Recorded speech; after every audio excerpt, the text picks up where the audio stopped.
Wilson into right center field, hit it Todd. This baby is way back. Out of here. What's going on, everybody? Welcome back to the Humm Baby Baseball channel. And a few months ago, I made a video, to Puig or not to Puig? That is the question. And back then I said, I don't think it's worth signing Yasiel Puig because a lot of fans are going to be very disappointed about it. A lot of fans don't like Yasiel Puig, former Dodger. He's had a bunch of conflicts with the Giants and with Madison Bumgarner. You've already signed a fairly unpopular manager. You've already made some moves people don't like not re-signing Pilar, not re-signing Bumgarner. A lot of people don't like the changes to the stadium. You got fans a little bit riled up. And in a season where the Giants are in somewhat of a rebuild mode, a lot of our best players are in the minor leagues, you wouldn't think it's the best season to go out and sign a guy like Yasiel Puig. Having said all that, the situation has changed. We're talking about a 60-game season. Anybody can slip into the playoffs. Anybody can start the season hot. It is very possible the Giants start this season 20-10.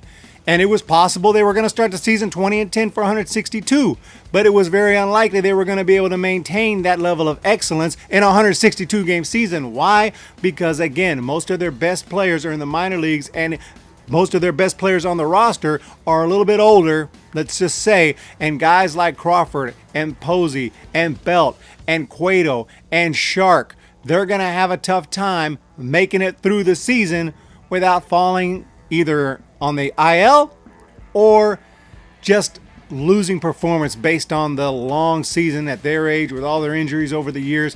It was going to be tough. Longoria also. They had a lot of veterans, okay? However, 60 games, they could pretty much put their best foot forward, pretty much give 100% and expect to make it through the year without falling apart. And I think that is going to be great for the veterans. And also it means that the Giants, if they are to start hot, they could slip into the playoffs. And you know in baseball, once you're in the playoffs, anything can happen. I'm not saying go put money on the Giants. What I am saying is they have a chance.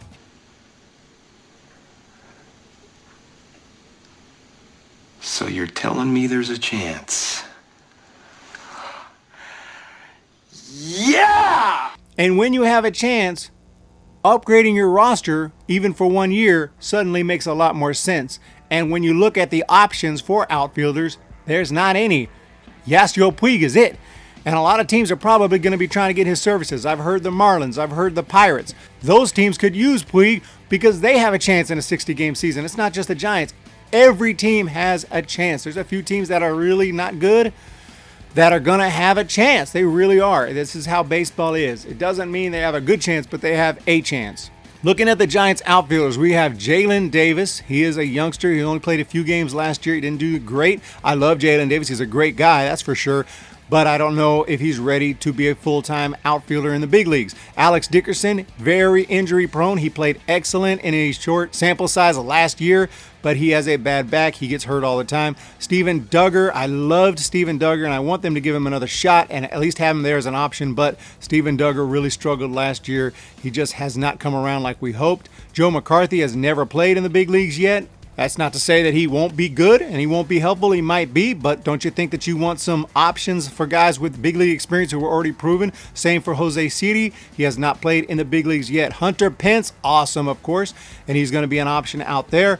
But still, do we know that he's going to repeat his season last year with the Rangers? No. He could revert back to what he was doing with the Giants those last couple years, and it wasn't pretty. Austin Slater, we're still waiting for him to come around. Austin Slater's been on the Giants since 1896, so we're still waiting for Slater. And then you have Yastrzemski, who of course is going to be a regular, and we just hope that he continues to hit like he did last year, because Yaz is like our best player. So when we look at those options, even though the Giants have a ton of outfielders, it's not really clear who the main three starters are going to be. Yastrzemski will be one of them. Hunter Pence, we can assume, will be one of them, but he can't play every single day. He's not, it's not 5 years ago, 2014, when he could play 162. Then you got, of course, Dickerson. That's kind of our main three guys, I would think, but Dickerson, very injury prone. Hunter Pence, a little older. They're going to need a couple of backups to get in there and help out.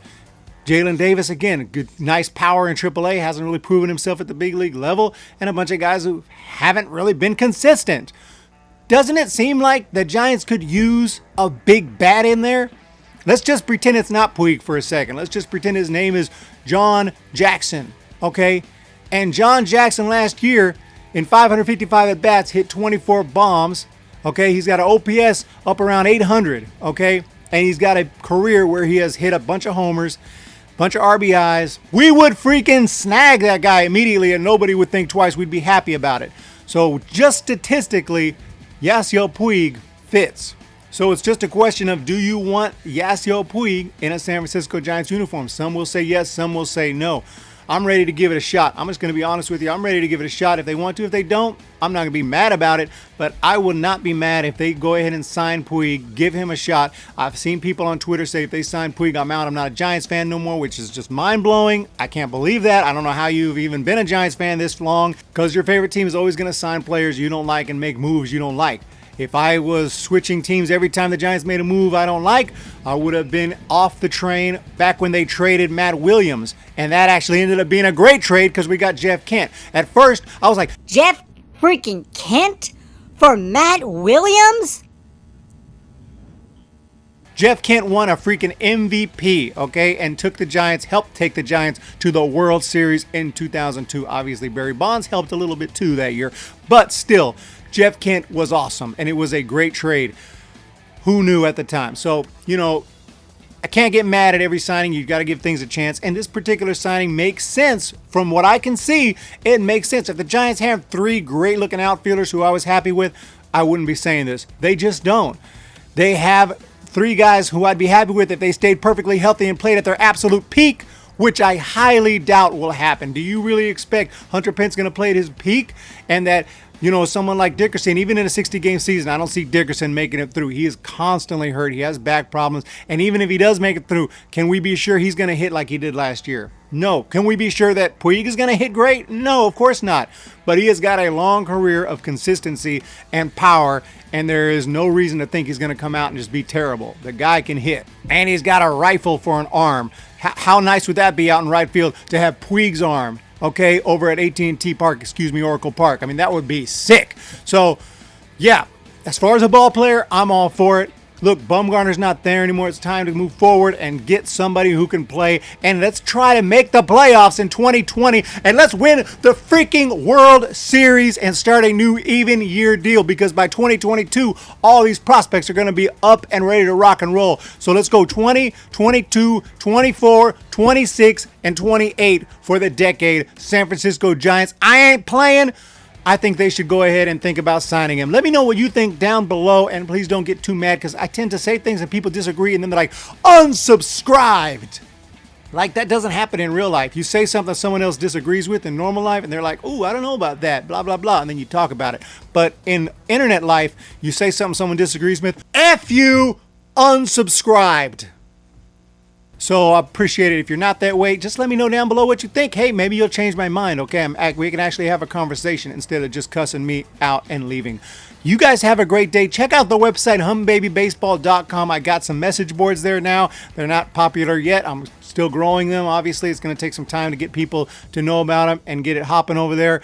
But I do have message boards that are working, a forum that's working. Got news articles. We got blogs. Going to have guest bloggers coming on. Going to try to grow that website slowly but surely. And eventually, that is going to be a big part of Humm Baby Baseball, as well as the YouTube channel. And also follow me over on Twitter. So you guys have a great day. And I'm going to talk to you next time. See ya! When the Giants come to town, it's bye-bye, baby. Every time the chips are down, it's bye-bye, baby. History's in the making at Oracle Park.